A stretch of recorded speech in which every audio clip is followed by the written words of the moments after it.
नमस्कार मंडळी. लग्नकाठ ही कथा सर्वांनी शेवटपर्यंत बघायची. कुंदाताई एका हाताने साडीचे नेऱ्या सांभाळत एका हातात आरतीचे ताट घेऊन मंदिराच्या पायथ्याशी चपला काढतात आणि पायऱ्या चढून वर मंदिरात जातात. पुजाऱ्याला आरतीचे ताट देऊन हात जोडून मनोभावे त्या देवीच्या मूर्तीला बघत असतात. मनात अनेक प्रश्न असतात, ज्याचे उत्तरे ती त्या देवीला मनातल्या मनात मागत असते, तक्रार करत असते आणि मानावलेल्या डोळ्याने ती देवीला बघत असते. इतक्यात त्यांना आवाज येतो. कुणीतरी मंजूळ गोड स्वरात म्हणत असतं, सर्व मंगल्य मांगल्य शिवे सर्वार्थ साधिते शरण्ये त्र्यंबके गौरी नारायणी नमस्तुते. तशाच कुंदाताई मागे आवाजाच्या दिशेने बघतात. एक नाजूकशी गोरीपान मुलगी डोळे बंद करून हात जोडून मंत्र म्हणत असते. बघता क्षणी कुंदाताईलाही ती मुलगी फार आवडते. चेहऱ्यावरून सालं सुसंस्कृत वाटत असते. त्या बघण्यात गुंग असतात की ती मुलगी आवाज देते, काकू काकू. कुंदाताई तिच्याकडे बघतात. ती मुलगी त्याच्या हातात प्रसाद ठेवते. कुंदाताई हसतात. तिला इतकं जवळ बघून त्यांना फार आनंद होतो. त्या तिच्या गालावर मायाने हात फिरवत, काय नाव बाळ तुझं? ती मुलगी, अबोली. कुंदाताई, खूप छान नाव आहे तुझे. तू रोज मंदिरात येते? अबोली म्हणते, नाही, आज माझा रिझल्ट लागला. मी BSc फर्स्ट क्लासमध्ये पास झाली. कुंदाताईंना तिचं ते गोड बोलणे खूप आवडते. त्या अलगद तिच्या कपाळावर ओठ टेकवतात. अरे वा, अभिनंदन. तू खूप गोड आहेस आणि तुझा आवाज पण तितकाच मधुर आहे. असे वाटते तुझ्याशी बोलतच राहावे. अबोली पुन्हा एकदा गोड हस्तीने दुसऱ्याला प्रसाद द्यायला निघून जाते. कुंदाताई मंदिराच्या बाहेर जात कोणाला तरी फोन लावतात आणि सांगतात, मला त्या अबोलीबद्दल इत्थंभूत माहिती पाहिजे. तीही लवकरात लवकर. कळलं असं म्हणून फोन ठेवतात आणि आपल्या कारमध्ये बसून निघून जातात. ब्लॅक शर्ट आणि ब्लॅक पॅन्ट घातलेला एक व्यक्ती मोठ्या बंगल्यासमोर असणाऱ्या सिक्युरिटी रूममध्ये येतो आणि त्यांना आपले नाव सांगून आत जाण्याची परमिशन मागतो. तसा गार्ड आत फोन करून कळवतो आणि तो व्यक्ती गेटच्या आत जातो. मोठा आलिशान बंगला आणि त्यावर वरच्या बाजूला नाव होते, राजवाडे पॅलेस. कुंदाताई आत हॉलमध्ये सोफ्यावर बसून त्याचीच वाट बघत असते. तो व्यक्ती आत येऊन त्यांना नमस्कार करतो. कुंदाताई, बोला, काय माहिती मिळेल त्या मुलीची? तो, मॅम, ती पूर्ण का नाव अबोली विलास साने. अत्यंत शांत, साधी आणि सरळ मुलगी. आई आणि वडील दोघेही 5 वर्ष अगोदर एका ॲक्सिडेंटमध्ये गेले. मरणाअगोदर तिच्या आईने आपला भाऊ आशिष शेलार याच्याकडून वचन घेतले की अबोलीला नीट सांभाळेल, तिचे शिक्षण पूर्ण करेल, चांगला मुलगा बघून लग्न करून देईल. त्या बदल्यात त्यांचे 70 लाखाचे घर त्यांना मिळाले. पण तरीही त्यांना मध्येच तोडत कुंदाताई, पण काय? तो अबोलीचे मामा आशिष शेलारच्या घरी बायको सीमा, अबोली एवढीच मुलगी निशा आणि मुलगा निशांत. त्यांनी अबोलीचे घर विकून त्या पैशाने आपल्या मुलाला इंजिनिअरिंग केले. मुलीला आपण चांगल्या कॉलेजमध्ये शिकवले, पण अबोलीला मात्र साधारण कॉलेजमधून शिकवले. आशिष शेलार याची परिस्थिती फार नाजूक आहे. अबोलीतर्फे मिळालेल्या पैशाचे त्यांना फार आधार झाला, मात्र त्यांनी अबोलीला कधीही चांगले वागणूक दिले नाही. अबोलीची मामी सीमा अत्यंत लालची बाई. तिने अबोलीचा पैसा तर घेतला, पण तिला घरातील एक सदस्य म्हणून कधीही नाही पाहिलं. तिला ते लोक घरातील नोकरासारखे बघतात, तिच्याकडून सगळी कामे करून घेतात. आता सध्या ते मुलाला चांगल्या पगाराची नोकरी लागावी यासाठी प्रयत्न करत आहेत. हे सगळे ऐकून कुंदाताईचे डोळे चमकतात. चेहऱ्यावर एक स्माईल येते. थोड्या खुशीने ते त्यांना काही पैसे देतात आणि पुन्हा थोडे पैसे देऊन, ते तुझ्या कामाचे नाही, ते काम परफेक्ट केले, त्याचे बक्षीस पुन्हा गरज लागली की तुझी बोलावून घेईन. तो खुश होतो. तो, हो हो, नक्कीच मॅडम, तुम्ही केव्हा मला बोलवू शकता, मी नेहमी तयार असेन. 2 ते 3 दिवसांनी आशिष शेलार आणि त्याची पत्नी सीमा हिला कुंदाताई राजवाडे यांनी बोलावले. म्हणून ते राजवाडे पॅलेसमध्ये येतात.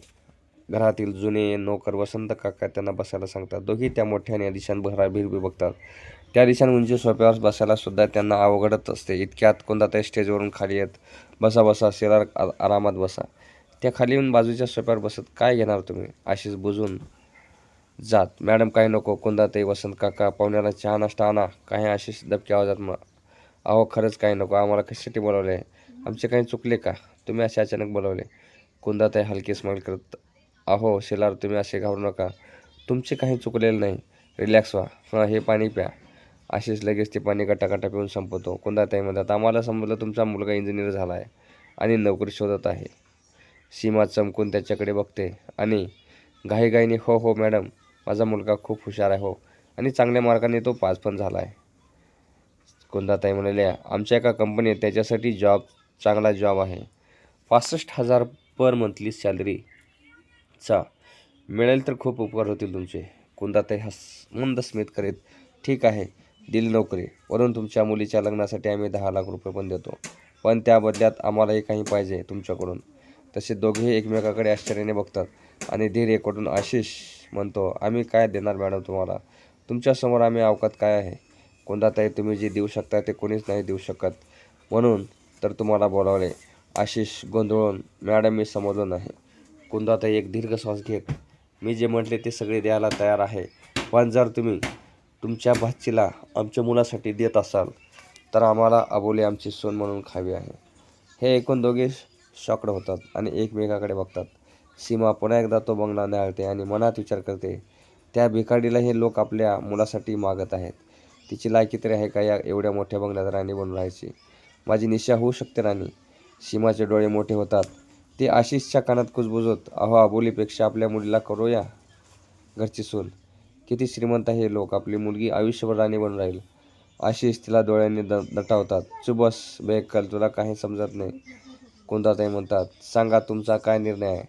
सीमा घाईघाईने, आम्ही तयार आहोत आणि जर तुम्हाला अबोली पसंत नाही आली तर माझी पण मुलगी आहे लग्नाची. कुंदाताईने चेहऱ्यावर गंभीर भाव आणून, आम्हाला फक्त आणि फक्त अबोलीच पाहिजे या घरची सून म्हणून. आशिष दबकतच म्हणाला, मॅडम आम्ही विचार करून सांगितले तर चालेल का? ते म्हणजे अबोली पडला पण विचारावं लागेल ना. कुंदाताई थोड्या चिटक्या स्वरात, ठीक आहे, पण लक्षात ठेवा आम्हाला नाही ऐकायची सवय नाही. आणि शेवटी प्रश्न तुमच्या मुलाच्या भविष्याचा आहे, तेव्हा नीट विचार करून सांगा. त्यांचे बोलणे ऐकून आशिष आणि सीमाला घाम येतो. तसे ते कसेबसे नाश्ता आणि चहा घेऊन घरी जातात. घरी गेल्यानंतर आशिष कपाळावरील घाम पुसत अबोलीला पाणी आणायला सांगतो. अबोली दोघांसाठी पण 2 ग्लास भरून पाणी आणते आणि त्यांना देते. मामा चहा ठेवू का?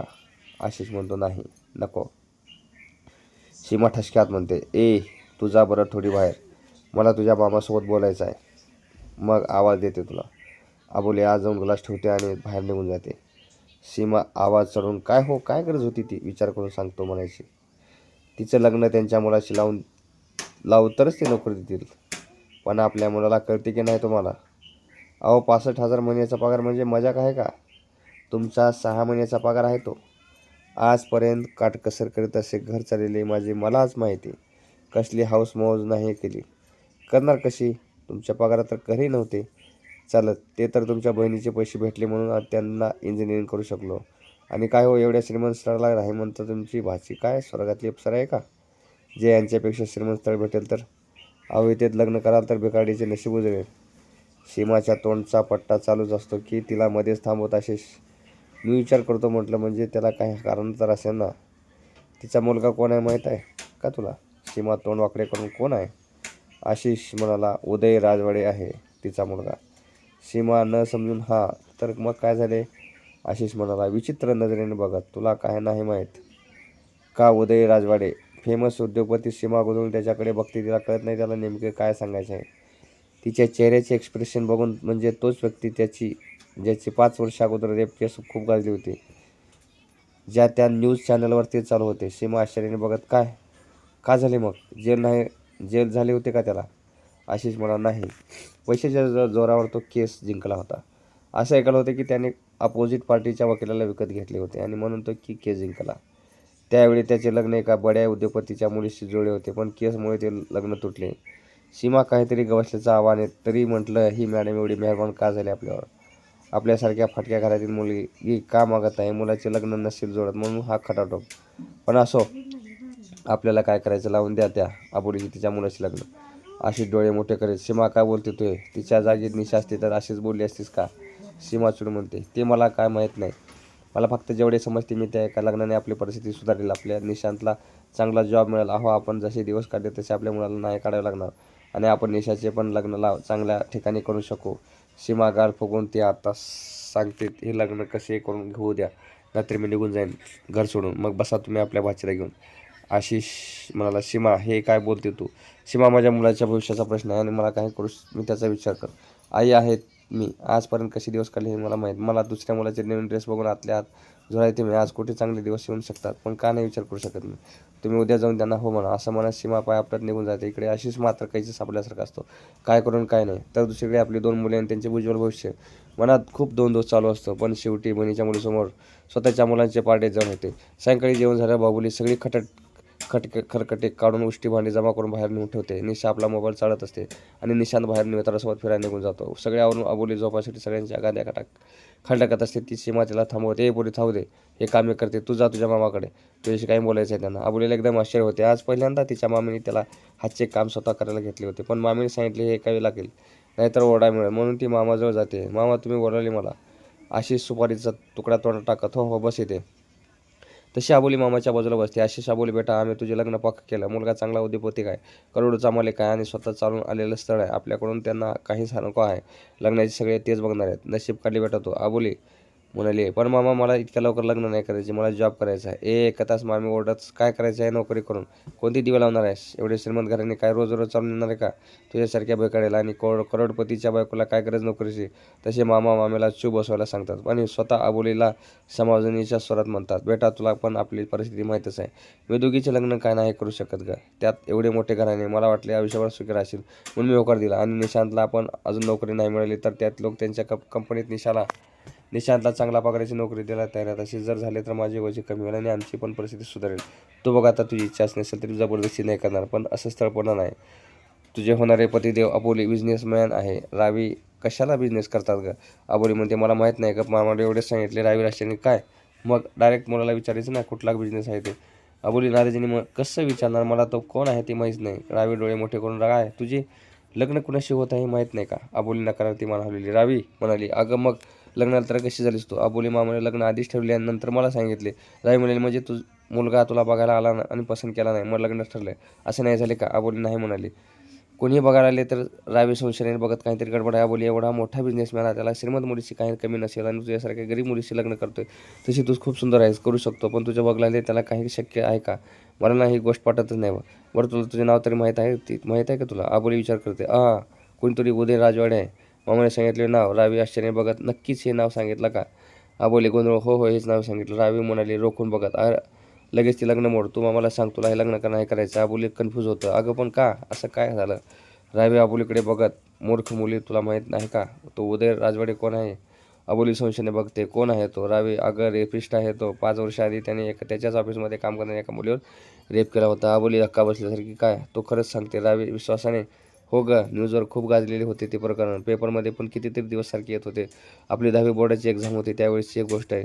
अबोलीचे सगळे शब्द घशात अडकताच तिला काय बोलावे काही समजत नाही. नकळत डोळ्यातून अश्रू येतात. तिला समजते का तिची मामी तिच्या लग्नाच्या मागे लागली. इतके श्रीमंत घर बघून तर तिने आधी निशाचाच विचार केला असता. आपल्या बाबतीत इतका चांगला विचार कधी करू शकले नाही. पण हे चांगले आहे, हे सगळं तिच्या मुलीला मिळावे असे वाटत असते. आपल्याला तर कायम कमी दर्जाची स्वस्त वस्तू दिल्या, मग लग्न कसे एवढ्या श्रीमंत घरात करीत असे मला नाही म्हणायचे. म्हटले तर किती चिड होती मामी, का कोणी आपल्याला बघायला नाही आलेत ना? चहा पोह्याचा कार्यक्रम ना साखरपुडा, सरळ लग्न, हे तेही म्हणतात. तेवढे श्रीमंत लोक असून एकाला फोन केल्यासारखे लग्न करत आहेत. रावी म्हणाली तिला हलवत. अबोली अबोली अबोली डोळे पुसत तिच्याकडे बघते निर्वाणी हो नाही. रावी, आता काय करू ग मी? रावी तिला म्हणते रोखून बघत. काय करू म्हणजे? हे लग्न मोडायचे आजच्या तुझ्या मामीला खडसावून सांगतो हे लग्न करणार नाही. अबोली म्हणाली, आणि नाही ऐकले तर?